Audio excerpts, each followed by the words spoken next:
could start with Descanso, which is the beginning of spring because they have a tulip display there that every year comes alive around late February, early March. And it's, the kickoff. So I ran over there before I went to Sedona. So it was a little early for the display. So it was only this year, but I go every year. So I've sent you some pictures of prior years.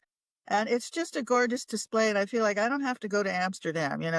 I mean, and the colors are so vibrant and it's so lush and it's such a lovely, lovely artistic display of flowers. And the other thing, and Descanso Garden itself is just a sweet garden that you can do in half a day. It's not so huge, that you're overwhelmed, but first you go through the tulip garden and then the rose garden isn't quite alive that early. It comes around April and into May and June. And you are sitting in the rose garden. You can see it's framed in the San Gabriel Mountains, so you have a very dramatic backdrop for this park.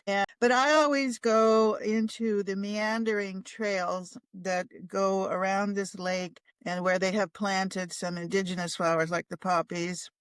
And lupin and sage, and so they have a very small desert garden, just very, very small, but they have a huge camellia forest. So the camellias come on in January. So you could go to that park any time of the year, really, and see blooming plants. And the camellia forest is quite extensive.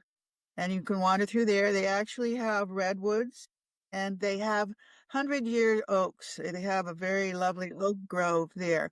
So you can meander Descanso, and the Japanese garden is delightful. Oh, I love Japanese gardens. Spring with the very delicate cherry blossoms. And you smell the lilacs, a sweet, very lovely fragrance in the lilac garden. And, I can skip out and in a half a day just have a wonderful experience over there in Descanso, which I do.